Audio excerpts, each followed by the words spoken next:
Salut les bienveilleurs, ça faisait un bail que je ne vous avais plus proposé de vidéo sur cette chaîne et aujourd'hui je vous propose d'aborder une question hyper importante, les propriétés ou properties. On peut faire des tas de choses et c'est véritablement un changement radical qui s'est opéré depuis la version 1.4. Allez, on est parti.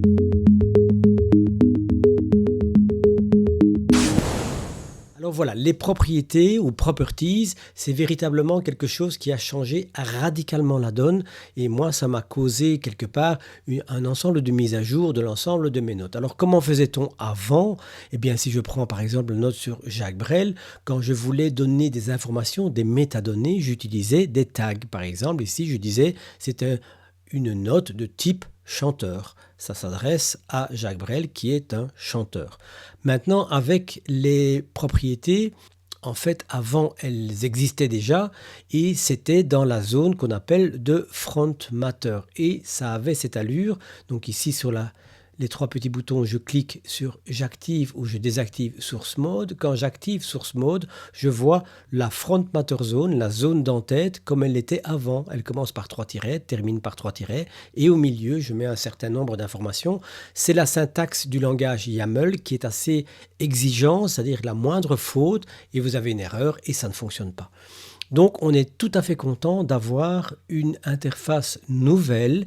J'enlève source mode et vous voyez cette interface qui m'affiche les propriétés et qui m'affiche quelle propriété est active pour le moment. On avait donc ici le tag type chanteur. Et bien maintenant, on n'a plus besoin de faire ça comme ça.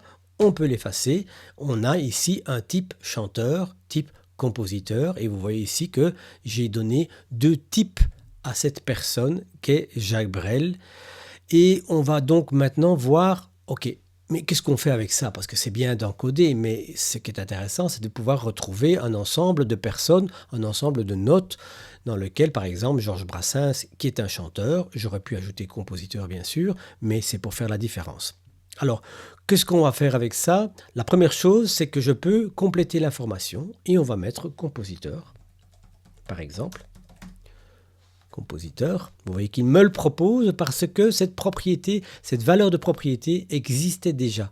Je la mets comme ceci. Mais je vais l'enlever parce que ça fait partie de la petite devinette que je vous poserai à la fin de la vidéo.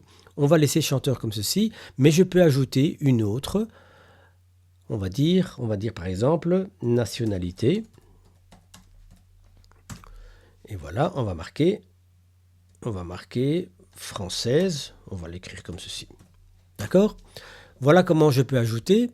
Ce que je fais moi aussi, c'est j'ai ajouté un hotkey, un raccourci clavier qui me permet d'ajouter un ensemble de valeurs ici. Comment je l'ai fait? Bien tout simplement, propriété, hotkeys, j'ajoute ici property, add file properties. Oui, je suis désolé, j'ai la version en anglais parce que c'est pour moi beaucoup plus facile. Et vous voyez que c'est commande Y, CTRL Y si vous voulez le configurer, mais vous choisissez tout à fait ce que vous voulez. Je ferme et voilà comment j'ai ajouté commande Y, comme je l'ai défini. Et vous voyez, je choisis un ensemble de choses. Notez ici que je pourrais mettre des tags comme dans le bon vieux temps où je pourrais effectivement dire voilà, il chante en anglais, c'est un auteur. D'accord? Et ça, c'est exactement la même chose que si je marquais ici anglais. Ceci ou ceci est la même chose et grâce à l'interface maintenant, en fait, on a la même mise en évidence. Alors, pourquoi c'est vert, pourquoi c'est rond? C'est simplement une question de thème. Donc, ne regardez pas trop ça, mais grâce à ça, ça permet de voir qu'on a véritablement des tags. Je vais l'enlever, je vais laisser auteur comme tag, mais c'est pas ça que j'aurais utilisé. Soit. Avançons, avançons. On a donc les propriétés. Je peux aussi ajouter une propriété test qui va contenir par exemple une date, mais justement je peux choisir le type, propriété, texte, une liste, un nombre, une checkbox, une date ou une date et un temps, ou je peux choisir simplement de l'enlever. C'est ce que je fais maintenant, parce que ce n'est pas mon intention. Alors maintenant que j'ai deux types chanteurs qui sont là, Georges Brassens et Jacques Brel, j'ai envie de pouvoir les rechercher et les trouver. Alors là, je vais utiliser ma recherche. C'était déjà présent dans la version précédente, avant la version 1.5, mais ce n'était pas documenté aussi bien que maintenant. Qu'est-ce que je cherche? Je fais parenthèse carrée, je tape type, je ferme la parenthèse carrée et vous voyez ici tous les résultats qui ont la propriété type. Je n'ai pas encore dit quoi. Vous voyez que par exemple l'assommoir, si je clique ici, vous voyez que l'assommoir a un type, c'est un classique.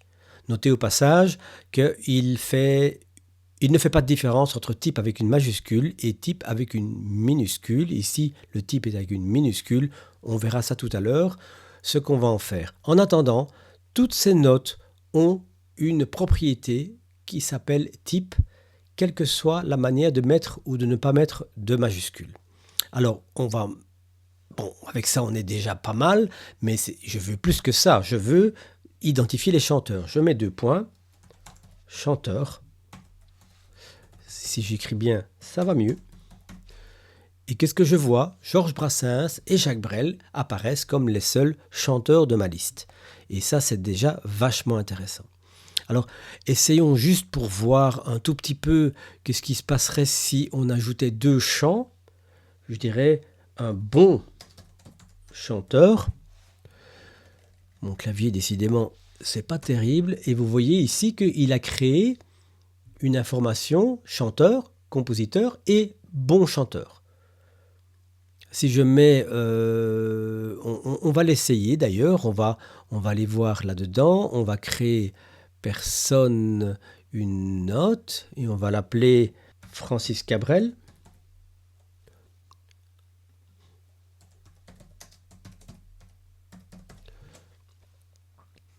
On va rien mettre, on va faire commande Y type et on va mettre bon chanteur. Et je suis curieux de voir avec vous, parce que je ne l'ai pas encore essayé, qu'est-ce qui va se passer quand je vais faire une recherche de type chanteur. Voilà, c'est fait. Et vous voyez que Francis Cabrel sont bien arrivés à destination. Bon chanteur, c'est considéré comme chanteur, puisque le mot chanteur se trouve dedans. Si maintenant je tape bon chanteur, qu'est-ce qui se passe? Vous voyez Francis Cabrel et Jacques Brel. On a donc bien une bonne sélection qui se fait à partir de ce champ, de cette propriété type, bon chanteur, chanteur, tout va fonctionner parfaitement bien. Donc voilà quelque chose de pas mal intéressant. Alors maintenant, allons voir autre chose, c'est-à-dire, en fin de compte, comment je peux mettre à jour, et ça c'est nouveau avec la version 1.5.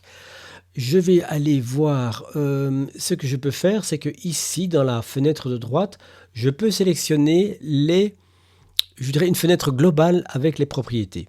Le seul problème, c'est qu'elle n'apparaît pas tant que je n'ai pas activé dans les core plugins, dans les plugins de base, Property View. Vous voyez ici, j'active.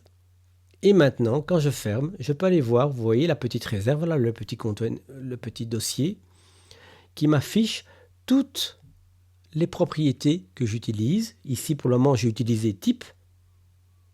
Je ne sais pas où elle se trouve.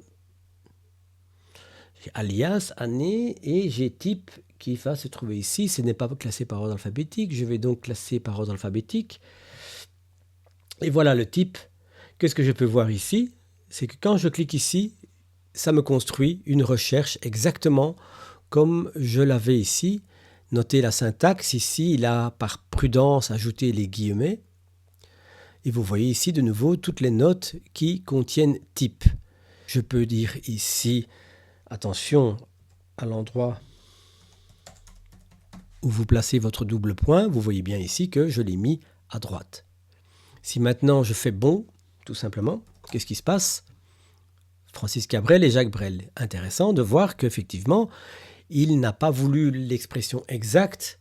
Et peut-être même que si je tape BO, vous voyez que en fait, c'est simplement le type contient ces 2 caractères et rien de plus, rien de moins. Donc, on peut avoir parfois des blagues avec ce genre de choses. Ce qu'on peut faire ici, si je reprends le type qui est ici, vous voyez que je peux faire un rename, je peux les renommer.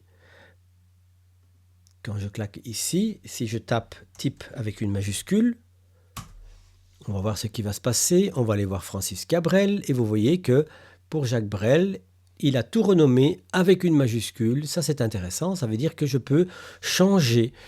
Je peux changer dans les différentes propriétés. Quelque part, je peux remplacer et renommer si par exemple j'ai fait une faute. Si par exemple ici je prends Daniel Goleman et que je vais ajouter commande Y, je vais ajouter le type, mais je ne fais pas attention, je tape TYP et je dis auteur. Qu'est-ce que je vois? C'est passé. C'est passé. Vous voyez que le type ici est TYP. C'est embêtant parce que, bon, ici j'en ai qu'un, je pourrais très facilement le changer. Il suffit que je tape le E et c'est fini. Mais si j'en ai plusieurs, ça me pose un problème. Je vais prendre Jules Verne comme type auteur et là je vais faire une autre faute. Et vous voyez que j'ai type et type. Et là maintenant, en fin de compte, si je remplace le type par type E, je dois encore changer chez Goleman. Alors que si je prends ici, clic à droite, Rename, et que je vais mettre type E, hop, qu'est-ce qu'il a fait? Rename. Voilà. Vous voyez ici que Jules Verne a été changé automatiquement avec Goleman, à savoir que le TYP est devenu TYPE. Ça, c'est hyper puissant. On voit ici aussi qu'on a un type de propriété, qui est en fait une liste. Je pourrais dire simplement que je ne veux pas que ce soit une liste, que ce soit autre chose. Par exemple, si je vais faire, je pense que j'avais fait un essai, non, j'avais fait essai. Vous voyez que c'était une date. D'accord? Maintenant, je vais prendre essai ici. Je ne vais pas aller voir plus loin que ça et je vais demander propriété type et je demande simplement que ce soit un texte. Et vous voyez qu'il a transformé essai en texte. Si je regarde l'autre, c'était untitled et vous voyez que essai est devenu un texte.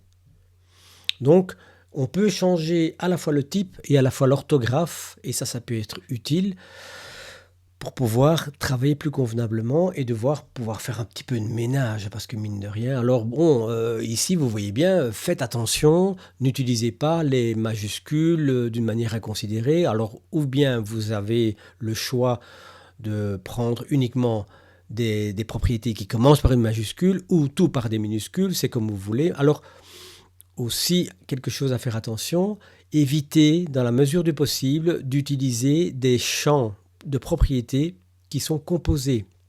Donc si par exemple je devais dire un type de personne, je ne vais pas marquer type espace personne parce que ça va poser des problèmes dans les recherches ultérieurement. Donc en attendant, soit vous utilisez, si je crée une propriété, vous tapez type personne, ça c'est une manière de faire.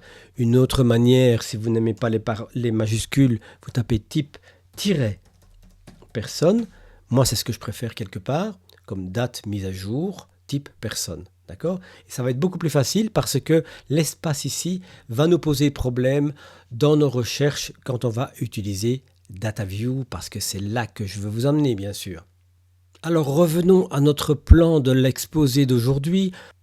Allons voir maintenant du côté du DataView en utilisation avec les propriétés. Ça, c'est véritablement la grande valeur ajoutée. DataView, immensément précieux. Propriété devient absolument indispensable et ça permet un véritable nettoyage de vos notes, c'est-à-dire que toutes les informations sur vos notes sont dans la zone d'entête, sont dans les propriétés et vous n'avez plus besoin de les mettre à l'intérieur de votre texte comme on le faisait avant pour les tags. Alors, qu'est-ce qui se passe? Prenons ici DataView, on prend un DataView tout à fait classique, c'est comme ça que je le rédigeais avant, liste à partir de la racine, donc la barre de division racine, qui contient pour le type chanteur. Qu'est-ce qu'on a comme résultat? Jacques Brel, Georges Brassens, Francis Cabrel, exactement la même chose, ce qu'on avait ici. Manifestement, ceci correspond aux mêmes queries exactement. Alors cette syntaxe est un peu particulière, je dis que type contient chanteur, et vous voyez que ça marche aussi pour Francis Cabrel, qui n'a que le champ bon chanteur. Et donc, moi, ce que j'aurais voulu, c'est pouvoir dire que type est chanteur. Alors, si je le fais ici, je dis type égale chanteur. Vous voyez que c'est bien ça que j'ai mis, type égale chanteur. Et là, aux surprises, je n'ai que Georges Brassens. Alors, je comprends que je n'avais pas Francis Cabrel puisqu'il y avait bon chanteur. Je comprends qu'il y avait Georges Brassens puisqu'il y avait chanteur. Mais je ne comprends pas pourquoi Jacques Brel n'apparaît pas alors que lui est à la fois chanteur et à la fois bon chanteur. Alors, comment ça se fait que ici, si je reviens en arrière, pourquoi je n'ai que Georges Brassens? C'est la question que je vous pose. Mettez sur pause, réfléchissez un tout petit peu et allons voir pourquoi juste dans quelques instants.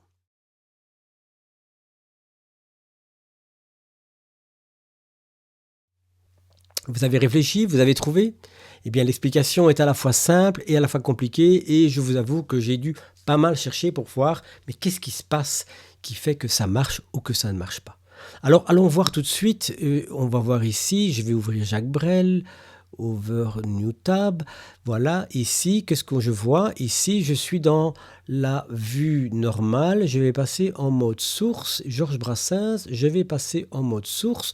Et qu'est-ce que vous voyez? La syntaxe YAML. Ici, c'est type, deux points, à la ligne, deux espaces, tiret chanteur, tiret compositeur, tiret bon chanteur. Manifestement, notre DataView ne reconnaît pas bien ce format. Ici, qu'est-ce que j'ai? Type égale chanteur. Ah, mais c'est vachement différent. Alors, ok, c'est bien en zone YAML formateur comme dans le bon vieux temps, mais qu'est-ce qui se passe si je regarde par rapport à la vue en mode 1.4, c'est-à-dire avec l'interface? Type chanteur. Type chanteur, mais non d'une pipe, quelle est la différence? Alors, si vous avez bien regardé, on a toujours bien Georges Brassens, on a l'air d'avoir la même chose, et on a vu que la syntaxe est différente. Source mode. Et c'est là toute la différence. Ici, je suis même étonné, moi personnellement, que ici, j'ai ce symbole-là, parce que ce symbole-là, c'est le symbole d'une liste, et ça, c'est le symbole d'un texte. Vous voyez, propriété, texte, et ici, propriété, liste. Et malgré tout, il ne le reconnaît pas comme liste. Ici, on a une propriété texte. Si je regarde maintenant, qu'est-ce qui se passe? On a toujours Georges Brassens et on est dans un format texte, c'est-à-dire que tout est exprimé sur une seule ligne. D'accord? Si maintenant, je prends Georges Brassens, j'enlève le source mode et que je passe en mode liste, on va aller voir si ça a changé quelque chose. Source mode, non, ça n'a rien changé. C'est de nouveau, à mon avis, c'est un bug, ça, vous voyez. C'est-à-dire que ici, si je reviens en mode source et que je fais ceci, c'est-à-dire je reviens à la ligne, deux espaces, un tiret, un espace, c'est la bonne vieille manière, et que maintenant je vais voir dans DataView, vous voyez que je n'ai plus personne. Tout simplement parce que cette syntaxe s'adresse à des propriétés qui sont soit des textes, soit des chiffres, enfin tous les formats, sauf les listes. Et si vous voulez avoir un format de liste, d'ailleurs on va aller le voir tout de suite dans le type ici, vous voyez qu'on est dans un format liste. On a ici Georges Brassens, on va le remettre juste pour vous montrer. Type chanteur. Allons voir ici, Georges Brassens est bien toujours chanteur. Georges Brassens, type chanteur. Tout ça, c'est très bien. Jacques Brel, toujours en format de liste. Ça ne fonctionne pas. La seule manière de faire une sélection d'une propriété quand vous avez une liste, c'est d'utiliser la bonne vieille syntaxe contient le type chanteur. C'est-à-dire qu'une des valeurs est chanteur. Essayons de voir avec bon chanteur. Et qu'est-ce qu'on... Oh ben oui, mais il faut changer dans la syntaxe. Bon chanteur.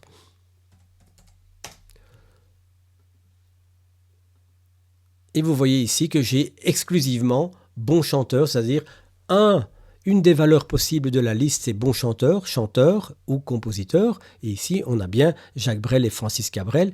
Et on n'a pas Brassens parce qu'il n'avait pas le mot bon dans ses caractéristiques.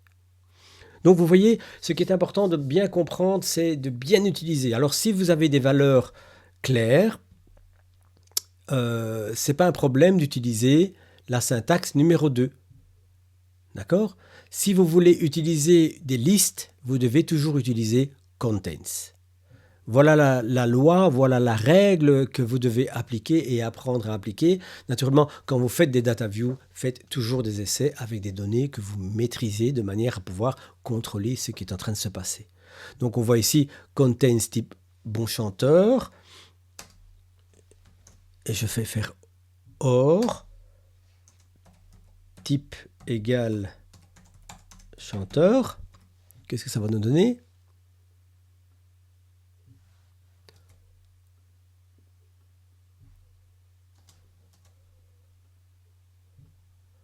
Et là, vous voyez que j'ai ou bien les bons chanteurs ou bien les chanteurs.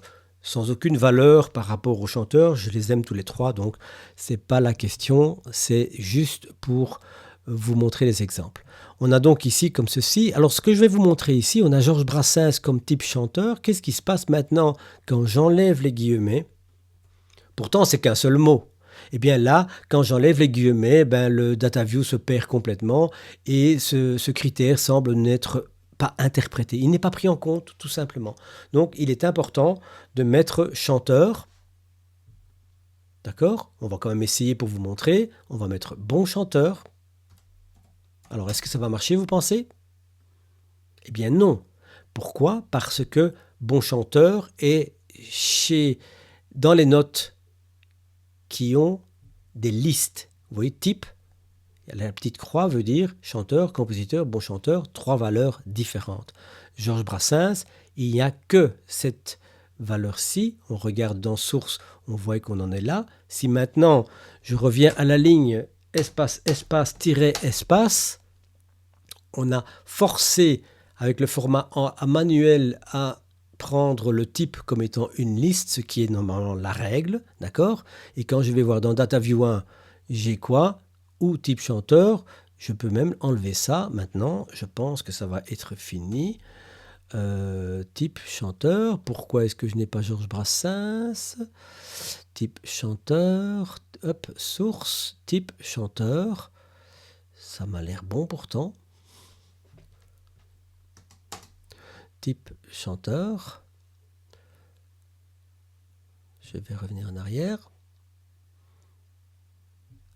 Contains type bon chanteur, voilà l'explication. On va être induit en erreur, on reprend le critère. On a soit contains bon chanteur ou type chanteur. Or, on a fait de Brassens, la propriété de Brassens, une propriété liste. Ceci ne sert plus à rien. J'enlève bon chanteur, je mets un espace. Je reviens dans ma page et vous voyez ici que j'ai les trois.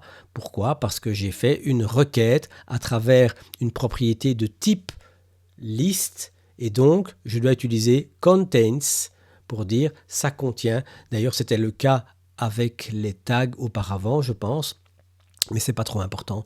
Donc en fin de compte, c'est la meilleure façon de travailler avec les listes. D'ailleurs, il n'y en a pas d'autre. Je reprends Data View numéro 2. Vous voyez ici que where type égale chanteur, ça ne marche pas du tout. On va vérifier si on est bien là. Type égale bon chanteur ou chanteur, on s'en fiche. C'est une liste, ça ne marche pas. D'accord? Donc, dans le doute, utilisez ce paramètre-là, mais attention quand même que si je prends Francis Cabrel, il n'est que bon chanteur, c'est déjà pas mal, vous allez me dire, mais il n'est pas chanteur. Donc quand je fais ici avec un data view qui demande simplement les chanteurs, vous voyez que j'ai aussi Cabrel. C'est-à-dire qu'en fin de compte, il prend la moindre partie. Donc si je pense que si je mets maintenant chant, tout simplement, qu'est-ce qui se passe? Ça marche encore. Donc c'est beaucoup moins précis. Donc si vous voulez véritablement avoir des champs propriétés qui sont extrêmement précis et faire une sélection comme dans Data View 2 avec type égale chanteur, vous devez absolument éviter d'utiliser des listes. Et ça a du sens quelque part, c'est-à-dire qu'en fait une liste, ça donne des possibilités différentes, alors qu'en fin de compte, quand le type est du type texte ou simplement numérique, eh bien vous attendez une valeur et pas autre chose. On va faire un dernier petit essai avec une valeur de type, on va dire par exemple l'année de découverte, d'accord? Je vais marquer découverte, je ne vais pas me fatiguer, ou je vais marquer année découverte, c'est comme ça que je travaille. année découverte. Et je vais marquer 1990 ou 90, c'est comme vous voulez. D'accord ? Et ici, je vais marquer pour Georges Brassens, année, et vous voyez là maintenant qu'il me le propose, donc c'est très facile. Et je vais marquer, je l'ai découvert en 2000, c'est complètement faux, mais ça n'a aucune espèce d'importance. Et maintenant, je vais prendre une data view. Je vais créer, on va créer ici, on va simplement la prendre ici, on ne va pas se fatiguer. Where année découverte. On va commencer par simple. On va mettre 2000.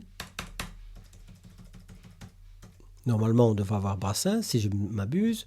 Et on n'a rien. Where année découverte égale 2000, ça ne marche pas. Il a peut-être considéré que c'est un champ. Et voilà, on a que, effectivement, ici, on a 2000 comme année découverte, considéré comme un texte.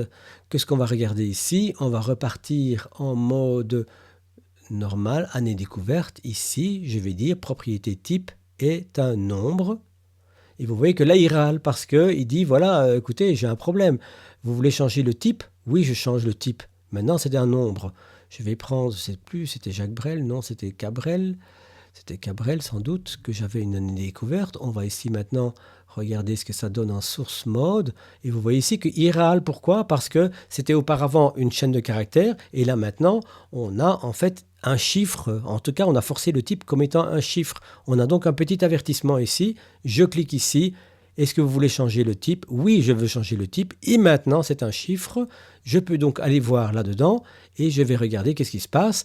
C'est plus grand que 2000, ça ne marche pas. Pourquoi ? Parce que c'est un chiffre et que ici, j'ai mis des guillemets. Normalement, ceci devrait me donner Georges Brassens. C'est formidable. Si maintenant je dis plus grand que 1995, ben, ça va donner la même chose puisque 2000 est au-dessus. Si je demande plus grand que 1985, qu'est-ce que vous voyez ? On va recevoir les deux. Donc vous voyez un ensemble de petites explorations. Ça vaut la peine d'y consacrer un tout petit peu de temps pour voir un petit peu comment ça marche. Mais je pense que de toute façon, vous n'avez pas le choix. Vous avez les data views précieux, vous avez les propriétés précieux, devenus presque indispensables, et il reste à travailler et à trouver comment faire des queries qui ressemblent à quelque chose. Allez, j'espère que je ne vous ai pas trop mis dans la confusion. Regardez encore et vous verrez que vous allez faire des miracles avec ça et vous allez pouvoir gérer vos notes d'une manière super efficace. Allez, à bientôt. Ciao.